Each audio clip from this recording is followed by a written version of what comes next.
Relation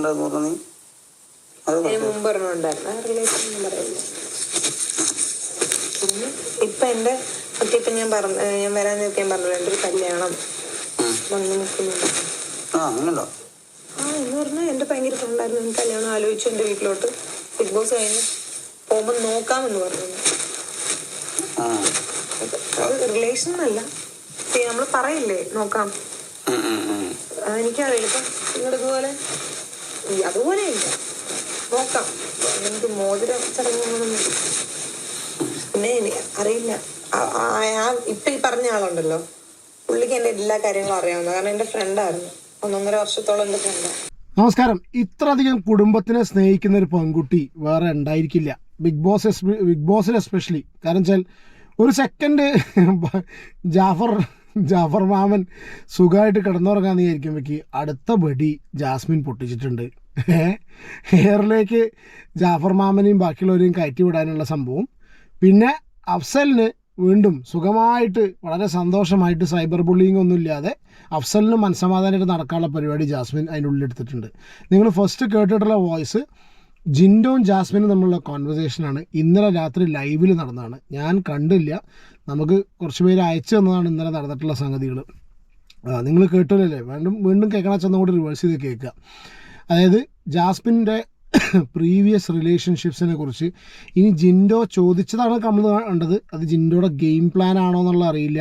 കാരണം already ജാസ്മിൻ്റെ ഇതുപോലുള്ള റിലേഷൻഷിപ്സും കാര്യങ്ങളൊക്കെ പുറത്തുനിന്ന് ഫാമിലി വന്നിട്ടുള്ള ഇഷ്യൂസും ഫാമിലി അതുകൊണ്ട് അനുഭവിക്കുന്ന പ്രശ്നങ്ങളും എല്ലാം അതിനുള്ളിൽ ഒരുപാട് ചർച്ച ചെയ്തതാണ്. അപ്പോൾ സ്വാഭാവികമായിട്ടും ഒരു കുറച്ചും ബുദ്ധിയും ബോധമുള്ളൊരു വ്യക്തിക്ക്, അല്ലെങ്കിൽ ഇപ്പോൾ ജിൻഡോ പോലുള്ള ഒരാൾക്കൊക്കെ ഡെഫിനറ്റ്ലി ഇത് വീണ്ടും ഒരു ചർച്ചയാവുന്ന സമയത്ത്, വീണ്ടും അത് ഇടുന്ന സമയത്ത് പുറത്ത് സമൂഹം ചർച്ച ചെയ്യുന്നുള്ളതും ജാസ്മിന് നെഗറ്റീവ് ആവുള്ളൂ എന്നുള്ളതും അറിയുന്നതുകൊണ്ടായിരിക്കണം. ഞാൻ ലൈവ് കണ്ടിട്ടില്ല, അറിയുന്നതുകൊണ്ടായിരിക്കണം ഒരു പക്ഷേ ചിലപ്പോൾ ജിൻഡോ മനഃപൂർവ്വം അതെടുത്തിട്ട് സംസാരിക്കേണ്ട ഒരു സിറ്റുവേഷൻ അവിടെ ഉണ്ടാക്കിയിട്ടുള്ളത്. ജാസ്മിന് കുറച്ചെങ്കിലും തലയിൽ എന്തെങ്കിലും കുറച്ച് ബാക്കിയുണ്ടെങ്കിൽ, ജാസ്മിൻ നല്ലൊരു ഗെയിമറാണ് കേട്ടോ, നല്ല ബുദ്ധിയൊക്കെ ഉപയോഗിക്കുന്ന ആൾ തന്നെയാണ്, ഒരു കുഴപ്പമില്ല, ബ്രില്യൻ്റ് ആണ്, ഗെയിം വൈസ് ബ്രില്യൻ്റ് ആണ്. അപ്പോൾ ജാസ്മിന് ശരിക്ക് ഇതിനൊരു മറുപടി കൊടുക്കാതെ ഒഴിഞ്ഞു മാറാമായിരുന്നു. കാരണം എന്താ വെച്ചാൽ ഇതുപോലൊരു വിവാദം വീണ്ടും ക്രിയേറ്റ് ചെയ്യേണ്ട സിറ്റുവേഷൻ ആവശ്യമില്ലായിരുന്നു. അത് ഒഴിഞ്ഞു മാറായിരുന്നു. എന്താണെന്നുണ്ടെങ്കിലും ജാസ്മിൻ്റെ റിലേഷൻഷിപ്സിനെ 2-3 റിലേഷൻഷിപ്സിനെ പറ്റി ഉണ്ടായിരുന്നു. അതിനുശേഷം ആണ് അഫ്സലിൻ്റെ കേസ് എടുത്തിടുന്നത്. അഫ്സലിൻ്റെ കേസിൽ പറയുന്നത് എൻഗേജ്മെൻറ്റും കാര്യങ്ങളൊന്നും നടന്നിട്ടില്ല. എന്താല്ലേ എൻഗേജ്മെൻറ്റൊന്നും നടന്നിട്ടില്ല.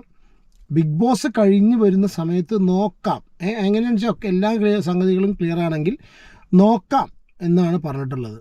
എന്തായാലും വെയിറ്റിംഗ് ഫോർ അഫ്സലിൻ്റെ ഇൻസ്റ്റാഗ്രാം. എന്തിനല്ലേ കയറി പിടിക്കേണ്ട, എന്തെങ്കിലും പറയട്ടെ. ഏതായാലും ആ റിലേഷൻഷിപ്പും കാര്യങ്ങളൊക്കെ അവസാനിപ്പിച്ച സ്ഥിതിക്ക് ഇനി അതിലേക്കൊന്ന് അഫ്സൽ പോവായിരിക്കും. പേഴ്സണലി എനിക്ക് തോന്നുന്നു ഭേദം.